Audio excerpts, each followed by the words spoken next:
Гъст мрак над Голгота се спуска без глас, над земята се стрелкат мълчаливи стада.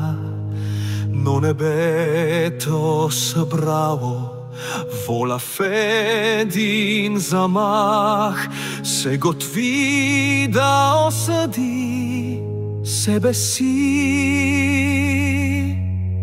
в тъма.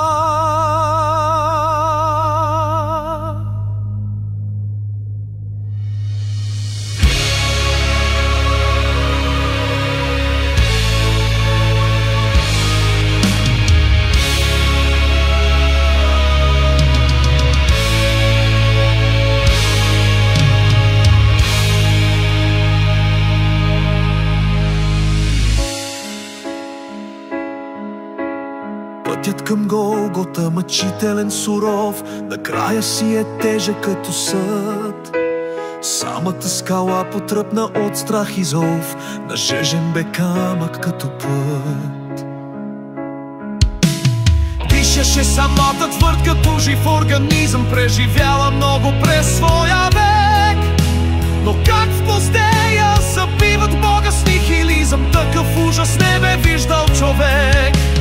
Дишаше самата твърд като жив организъм, преживяла много през своя век. Но как в пустея събиват Бога с нихилизъм, такъв ужас не бе виждал човек.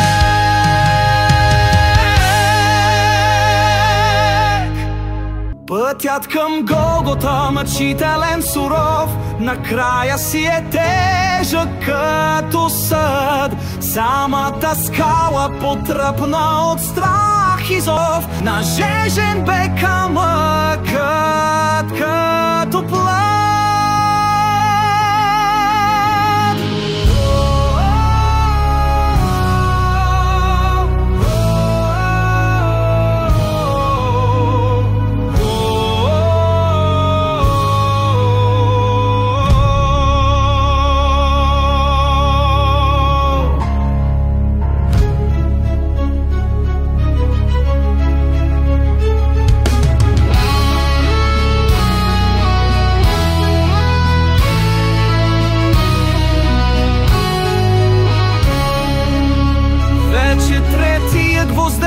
Шапката потъна, после четвърти писъкът ехти.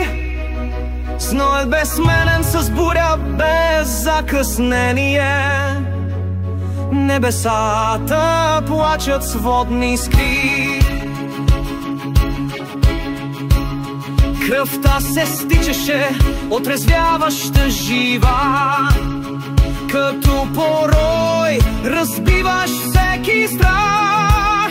Пулсираща струя, гореща извива реалността в променен пейзаж. В безумна болка човек се преражда, в светкавици несянка лик, свален от кръста,